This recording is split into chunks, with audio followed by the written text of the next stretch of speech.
നിലമ്പൂർ ഉപതെരഞ്ഞെടുപ്പിൻ്റെ പ്രധാന ഇതിലേക്ക് കടക്കുകയാണ്. ആ അവസരത്തിലാണ് എം വി ഗോവിന്ദൻ പറയുന്നത് RSS ബന്ധം ഉണ്ടായിട്ടുണ്ട്. ഇത് വി ഡി സതീശൻ പറയുന്നു അടിയന്തരാവസ്ഥയ്ക്ക് അടിയക്കാലത്തോ അത് കഴിഞ്ഞിട്ടോ മാത്രമല്ല എന്നും RSS ബന്ധം ഉണ്ടായിരുന്നു എന്ന് വി ഡി സതീശൻ്റെ മറുപടിയും. എങ്ങനെ വായിക്കാം നമുക്കിത്? കഴിഞ്ഞ ദിവസമാണ് മുഖ്യമന്ത്രി നിലമ്പൂരിൽ വന്ന് പ്രസംഗിച്ചത് സയണിസം എന്ന് പറയുന്നത്, അതായത് ഇസ്രായേലിൻ്റെയൊക്കെ ആ ജൂത വികാരം, അതിന് തുല്യമായ ഒന്നാണ് RSS എന്ന്.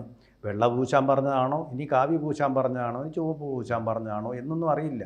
അത് സയണിസത്തിൻ്റെ ഒരു മാതൃകയാണ് RSS എന്നാണ് അദ്ദേഹം പറഞ്ഞത്. പുകഴ്ത്തലാണോ ഇകഴ്ത്തലാണോ ഒന്നും മനസ്സിലായിട്ടില്ല. എന്തായാലും സയണിസത്തിൻ്റെ ഫലങ്ങളിപ്പോൾ ഇറാൻ അറിഞ്ഞു കഴിഞ്ഞിരിക്കുകയാണ് ഏകദേശം. ആ സയണിസത്തിനോടുള്ള അമേരിക്കയുടെ ആകർഷണം എത്രമാത്രമാണ്, സയണിസത്തിനോട് അവരുടെ ഒത്തുചേരൽ എത്രമാത്രം ദാർഢ്യമുള്ളതാണെന്ന് ഇപ്പോൾ തെളിഞ്ഞുകൊണ്ടുവരികയാണ്. അതിൻ്റെ ഫലങ്ങൾ, യുദ്ധത്തിൻ്റെ ഫലങ്ങൾ വരുന്നതേ ഉള്ളൂ. അതിനു മുമ്പേ നമ്മുടെ മിക്കവാറും നിലമ്പൂരിൻ്റെ ഫലം വരും. എന്തായാലും ഇത് പറഞ്ഞു കഴിഞ്ഞിട്ട് പാർട്ടി സംസ്ഥാന സെക്രട്ടറി തന്നെ പറയുകയാണ് ഈ സയണിസത്തിന് തുല്യമായിട്ട് ഇന്ത്യയിലുള്ള RSSുമായിട്ട് CPMന് ബാന്ധവം ഉണ്ടായിരുന്നു എന്ന് തുറന്ന് സമ്മതിക്കുക. അപ്പോൾ മഹാത്മാഗാന്ധിയെ കൊന്ന ഗോഡ്സെയുടെ പാർട്ടി പ്രസ്ഥാനമായിട്ടുള്ള RSS എന്നാണ് അവർ വിശേഷിപ്പിച്ചിരുന്നത്. സവർണ ഹൈന്ദവരുടെ ഫാഷിസ്റ്റ് സംഘടനയായിട്ടുള്ള RSS എന്ന് CPIM മത്സരിച്ച് പറയാറുണ്ട്. അപ്പോൾ അങ്ങനൊരു സംഘടനയുമായിട്ട് തരാതരം പോലെ CPIയും ഒത്തുചേർന്നിരുന്ന സന്ദർഭങ്ങളുണ്ടായിട്ടുണ്ടെന്നാണ് പറയുന്നത്. അടിയന്തരാവസ്ഥയല്ല, അത് കഴിഞ്ഞുള്ള തെരഞ്ഞെടുപ്പ്, അതാണ് ഉദ്ദേശിക്കുന്നത്. അടിയന്തരാവസ്ഥ പിൻവലിച്ചു കഴിഞ്ഞുള്ള തെരഞ്ഞെടുപ്പിൽ അവരെ ഐക്യമുണ്ടാക്കിയിരുന്നു എന്നാണ് പറയുന്നത്. അത് യോജിക്കാൻ പറ്റുന്നവരുമായിട്ട് യോജിക്കും എന്നുള്ളതാണ് പറയുന്നത്. അപ്പോൾ RSSുമായിട്ട് അവർക്ക് യോജിക്കാൻ പറ്റും. അപ്പോൾ ആ യോജിപ്പ് ഇനിയും വേണ്ടി വന്നാൽ ഉണ്ടാകുമെന്നുള്ള ഒരു സൂചനയാണ് അദ്ദേഹം നൽകുന്നതെന്നാണ് എനിക്ക് തോന്നുന്നത് അദ്ദേഹത്തിൻ്റെ ഭാഷയിൽ. പക്ഷേ അടിയന്തരാവസ്ഥ കാലത്ത് RSSുമായി ബന്ധം ഉണ്ടായിരുന്നല്ലേ? RSSൻ്റെ അന്ന് രാഷ്ട്രീയ പ്രവർത്തനം മുഴുവൻ അണ്ടർഗ്രൗണ്ടാണല്ലോ. ഇപ്പം ഖൊമൈനി ഇരിക്കുന്ന പോലെ അണ്ടർഗ്രൗണ്ടിലിരുന്നാണല്ലോ പ്രവർത്തനം നടത്തിക്കൊണ്ടിരുന്നത്. അന്ന് പ്രവർത്തനം നടത്തിക്കൊണ്ടിരിക്കുമ്പോൾ ഇവരെല്ലാം ഒരുമിച്ച് ജയിലിൽ ഒരുമിച്ചാണ് കിടക്കുന്നത്. അവർ കമ്മ്യൂണിസ്റ്റോ RSSോ എന്നുള്ളത് നോക്കുന്നില്ലല്ലോ. ഒരുമിച്ച് അതിൽ കൂടെ ഒരു ഐക്യം രൂപപ്പെട്ടിട്ടുണ്ട്. അത് ചരിത്രകാരന്മാർ പറയുന്നത്, അടിയന്തരാവസ്ഥയുടെ നിരീക്ഷകർ പറയുന്നത്. ഇപ്പോൾ 50 വർഷം തികയുകയാണ്, എൻ്റെ 50ാം വാർഷികമാണ് അടിയന്തരാവസ്ഥ. ആ കാലത്ത് ഇവർ തമ്മിലുള്ള ശത്രുത ഒരുമാതിരി ഇല്ലാതെ, അതുവരെ തലതല്ലി ഇപ്പോൾ രാഷ്ട്രീയമായിരുന്നു ഇവർ തമ്മിലുണ്ടായിരുന്നത്, തലവെട്ടി രാഷ്ട്രീയം. പൊതുശത്രുവിനെ നേരിടാൻ വേണ്ടി ഒന്നിച്ചു. അത് മാർക്സിസം പറയുന്നുണ്ട്. ഒരു വലിയ ശത്രുവിനെ നേരിടാൻ ചെറിയ ശത്രുവിനെ കൂട്ടുപിടിക്കാം. അപ്പോൾ അവരുടെ ചെറിയ ശത്രുവായിരുന്നു RSS എന്നാണ് ആദ്യം യോജിപ്പിക്കുന്നത്. ഇപ്പം എന്താ വന്നിരിക്കുന്നത്? വലിയ ശത്രു RSSും ചെറിയ ശത്രു കോൺഗ്രസുമായിട്ടാണ് ഇപ്പോൾ മാറിയിരിക്കുന്നത്. അപ്പോൾ അവരുടെ പൊളിറ്റിക്കൽ റീഡിംഗ് ഒട്ടും ശരിയാവുന്നില്ല എന്നുള്ളതാണ് മനസ്സിലാവുന്നത്. EMS ഈ തെരഞ്ഞെടുപ്പിൽ ജനതാ പാർട്ടി അധികാരത്തിൽ വരികയും CPI കോൺഗ്രസുമായിട്ട് ചേർന്നിട്ട് അവർ തോൽക്കുകയും ചെയ്തപ്പോൾ ഭൂരിപക്ഷത്തിൻ്റെ കാര്യത്തിൽ, കേരളത്തിലെ കാര്യം മാത്രമല്ല ഇന്ത്യയുടെ കാര്യമാണ്, കേരളത്തിൽ CPI കോൺഗ്രസ് സഖ്യമാണ് ജയിച്ചത് വൻ ഭൂരിപക്ഷത്തോടു കൂടി. അപ്പോൾ ആ സമയത്ത് EMS നമ്പൂതിരിപ്പാട് പറഞ്ഞ പ്രധാനപ്പെട്ട ചരിത്രവാക്യമുണ്ട്. അതിങ്ങനെയാണ്: ഞങ്ങളുടെ രാഷ്ട്രീയ ലൈൻ ശരിയാണെന്ന് ഈ തെരഞ്ഞെടുപ്പ് തെളിയിച്ചു എന്ന് പറഞ്ഞാൽ RSSുമായിട്ട് കൂട്ടുകൂടിയത് ശരിയാണെന്ന് തെളിയിച്ചു എന്നാണ് പറയുന്നത്. അതിനെയാണ്, ആ RSSനെയാണ് തുടരെ വളരെ ശക്തിയായ ഭാഷയിൽ CPMൻ്റെ ബൂത്ത് തലം മുതൽ അങ്ങ് PB വരെയുള്ള എല്ലാ നേതാക്കളും അതിശക്തമായിട്ട് എതിർത്തുകൊണ്ടേയിരിക്കുന്നത്. അതിനിടയ്ക്കാണ് നിലമ്പൂരിൻ്റെ പോളിംഗ് വരുന്നതിന് തൊട്ടു തലേദിവസം RSSുമായിട്ട് ഞങ്ങൾ സഖ്യം ഉണ്ടായിട്ടുണ്ട്. നമ്മൾ നേരെ ചൊവ്വേ പറയുമ്പോൾ ഇതൊരു വിവാദമാവില്ലെന്നുമാണ്, സത്യസന്ധമായിട്ടാണ് പറയുന്നത്. ഇത് തന്നെയല്ലേ പറഞ്ഞുകൊണ്ടിരുന്നത് കോൺഗ്രസ് പണ്ടും RSSുമായിട്ട് സഖ്യം ഉണ്ടാക്കിയിട്ടുണ്ട്.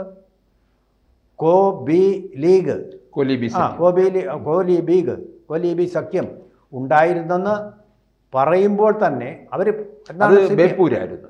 ബേപ്പൂർ 2 മണ്ഡലങ്ങളിലുണ്ടായിരുന്നു. 2 മണ്ഡലങ്ങളിലുണ്ടായിരുന്നു. 2 കൂട്ടരും സമ്മതിക്കുന്ന കാര്യമാണ്.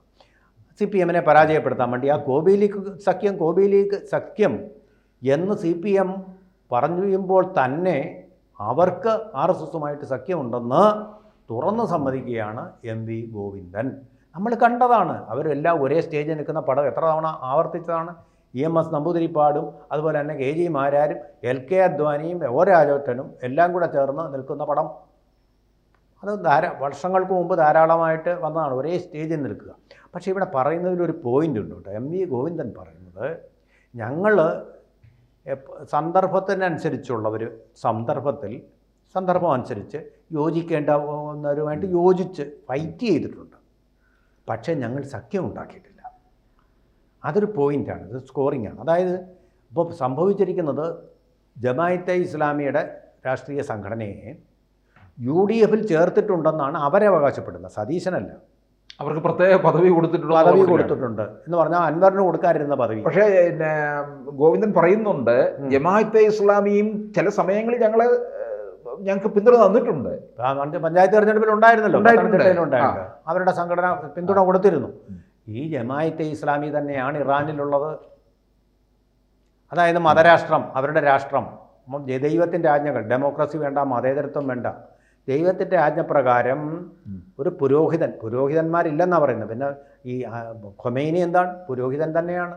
അദ്ദേഹത്തിൻ്റെ അരുളപ്പാട് അനുസരിച്ച് ഭരിക്കുക. ആരൊക്കെ? ജനാധിപത്യത്തിലൂടെ തിരഞ്ഞെടുക്കപ്പെട്ടിട്ടുള്ള പ്രസിഡന്റും പ്രധാനമന്ത്രിയും എല്ലാം അദ്ദേഹത്തിൻ്റെ വാക്കുകൾക്കനുസരിച്ച് പ്രവർത്തിക്കുക എന്നുള്ളതാണ് അവിടുത്തെ ജനാധിപത്യം എന്ന് പറയുന്നത്. അപ്പോൾ അത്തരം ഒരു രാഷ്ട്രത്തിനെതിരെയാണ് ഇപ്പോൾ യുദ്ധം നടക്കുന്ന സന്ദർഭത്തിലാണ് അദ്ദേഹം പറയുന്നത്, മതരാഷ്ട്രവാദത്തിന് വേണ്ടി നിലകൊള്ളുന്ന ഒരു കക്ഷിയാണ് ജമാഅത്തെ ഇസ്ലാമി. മൗദൂദി അങ്ങനെ തന്നെയാണ് പറഞ്ഞിട്ടുള്ളത്. മതം അവിടെ വേറെ ഒരു മതങ്ങളും വേണ്ട, ജനാധിപത്യം, ഭരണഘടന, ഇസ്ലാമിന് പറഞ്ഞിട്ടുള്ള കാര്യങ്ങളെയല്ല നമുക്ക് വേണ്ടത്. തീർച്ചയായിട്ടും വേണ്ടത് മതരാഷ്ട്രങ്ങളാണ്. ഇസ്ലാമിൻ്റെ ക്രമങ്ങൾ എങ്കിൽ മാത്രമേ സംശുദ്ധമാവൂ. ഇസ്ലാമിന് ശരിയായിട്ട് ഈശ്വര ആരാധനയില്ല. അവരുടെ ഈശ്വരനെ വന്ദിക്കണമെങ്കിൽ അതൊരു മതരാഷ്ട്രം ആയിരിക്കണം. മുസ്ലിങ്ങൾ മാത്രമേ അവിടെ ഉണ്ടാവൂ എന്നാണ് അദ്ദേഹം പറഞ്ഞത്. മൗദൂദിസമാണ് ഈ മുസ്ലിം ബ്രദർഹുഡിലും ഒക്കെ കണ്ടത്. അത്തരം മൗദൂദിസം വെച്ച് പുലർത്തുന്ന കക്ഷിക്കാണ് ക്ലീൻ സർട്ടിഫിക്കറ്റ് VD സതീശൻ. പക്ഷേ ഇപ്പം ഈ നിലമ്പൂർ ഉപതെരഞ്ഞെടുപ്പിൻ്റെ ഈ ഘട്ടത്തിൽ ഈ MV ഗോവിന്ദൻ ഇത്തരത്തിലുള്ള ഒരു ബന്ധം പറഞ്ഞതിൽ നമുക്ക് എന്താ വായിച്ചെടുക്കാൻ കഴിയുന്നത്? മാതൃഭൂമി ന്യൂസിന് കൊടുത്ത അഭിമുഖത്തിലാണ് അദ്ദേഹം പറഞ്ഞത്. അപ്പോൾ ഞാൻ തുറന്നങ്ങ് പറയുകയാണ് കാര്യങ്ങൾ, ഇങ്ങനെയുള്ള സന്ദർഭങ്ങൾ ഉണ്ടായിട്ടുണ്ട് എന്ന് തുറന്ന് ഞാൻ പറയുകയാണ് എന്നാണ് അദ്ദേഹം പറഞ്ഞത്. എനിക്ക് തോന്നുന്നത് ഒരു പക്ഷേ അദ്ദേഹത്തിൻ്റെ പാർട്ടി ഇതിൻ്റെ എല്ലാം കണക്കെടുപ്പ് വരാൻ പോകുന്നതിൻ്റെ എല്ലാം കാണും, ഞാൻ ഊഹിക്കുകയാണ്. ഇത് നമുക്ക് യാതൊരു പിൻബലം ഉണ്ടാക്കുന്ന തരത്തിലുള്ള ഒരു തെളിവുമില്ല. അപ്പോൾ അവിടെ മുസ്ലിം വോട്ടുകൾ മുഴുവൻ പോൾ ചെയ്യാൻ പോകുന്നത് UDFനാണ് എന്നൊരു തിരിച്ചറിവ് അദ്ദേഹത്തിന് ഉണ്ടായിക്കാണും. അപ്പോൾ ചില സന്ദർഭങ്ങളിൽ RSSൻ്റെ വോട്ട് കിട്ടിയാലും കുഴപ്പമില്ല എന്നുള്ളതായിരിക്കാം അദ്ദേഹം ഉദ്ദേശിക്കുന്നത്. അങ്ങനൊരു സന്ദർഭമാണ് ഇവിടെ. കാരണം അതിന് മുമ്പുള്ള ചില കാര്യങ്ങൾ കൂടി ഈ മണ്ഡലത്തിൽ നിന്നുകൊണ്ട് നമുക്ക് വായിച്ചെടുക്കേണ്ടി വരും. കാര്യം, സുരേഷ് ഗോപി തൃശ്ശൂർ പൂരം നന്നായിട്ട് നടത്തി തീർത്തതിൽ മുഖ്യമന്ത്രിക്ക് നന്ദി പറഞ്ഞത് നിലമ്പൂർ മണ്ഡലത്തിൽ വെച്ചാണ്. അതെ, പൂരം കഴിഞ്ഞ് എത്രയോ ദിവസം കഴിഞ്ഞിട്ടാണ്. കള്ളം കയറിയതിൻ്റെ 7 പകമല്ലല്ലോ പട്ടി കുറയ്ക്കേണ്ടത്. അതെ, അതൊരു പ്രധാനപ്പെട്ട പോയിന്റാണ്. എന്ന് മാത്രമല്ല, തൃശ്ശൂർ പൂരം അലങ്കോലമാക്കി എന്ന് പറഞ്ഞതിന് ഒരിക്കലും മുഖ്യമന്ത്രി അനുകൂലിച്ചിട്ടില്ല. അവിടെ ചെറിയൊരു ഒരു താമസം ഉണ്ടായി എന്നുള്ള, അതായത് കുളമാക്കി എന്ന് പറയുന്നതിനോട് അദ്ദേഹം എതിർപ്പാണ് പ്രകടിപ്പിച്ചത്. അത് കുളമായിട്ടേ ഇല്ലെന്നാണ് അദ്ദേഹം പറയുന്നത്. ഒരിക്കലും കുളമായിട്ടേ ഇല്ലെന്നാണ് അദ്ദേഹം അന്ന് വാദിച്ചിരുന്നത്. കുളമാവുന്ന ഒരു സന്ദർഭം എന്ന് പറഞ്ഞാൽ അത് അദ്ദേഹത്തിൻ്റെ MR അജിത് കുമാറിനെ സംരക്ഷിക്കാൻ വേണ്ടിയിട്ടുള്ള ഒരു വാക്യം ആണ് എന്ന് അദ്ദേഹം പ്രകടിപ്പിച്ചിട്ടുള്ളത്. അതുപോലെ തന്നെ വേറെ നമ്മുടെ മുമ്പിൽ ഏറ്റവും തെളിഞ്ഞ ഉദാഹരണം ഹിന്ദു പത്രത്തിൽ വന്ന അഭിമുഖം. മലപ്പുറത്താണ് ഏറ്റവും കൂടുതൽ കള്ളക്കടത്ത് നടത്തുന്നത്. ഈ കള്ളക്കടത്തിലുള്ള പണം ഉപയോഗിക്കുന്നത് രാജ്യദ്രോഹ പ്രവർത്തനങ്ങൾക്കാണ് എന്ന് പറഞ്ഞു അദ്ദേഹം പറഞ്ഞു തന്നെയാണല്ലോ അതിൽ അച്ചടി. എന്തായാലും ഈ പ്രസ്താവന വലിയ ഫലം ഉണ്ടാക്കുമെന്നുള്ളതാണ്.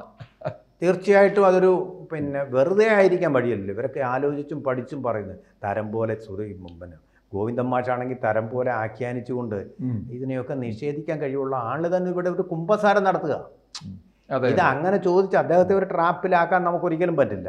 പക്ഷേ അദ്ദേഹം സ്വയം ഇങ്ങനെ ഒരു തുറന്നു പറച്ചിൽ നടത്തുമ്പോൾ അതിൻ്റെ പിന്നിൽ എന്തോ ഗൂഢലക്ഷ്യമുണ്ട് എന്ന് നമ്മൾ ഊഹം നടത്തുന്നതിൽ വലിയ തെറ്റൊന്നും ഉണ്ടാവാൻ വഴിയില്ല.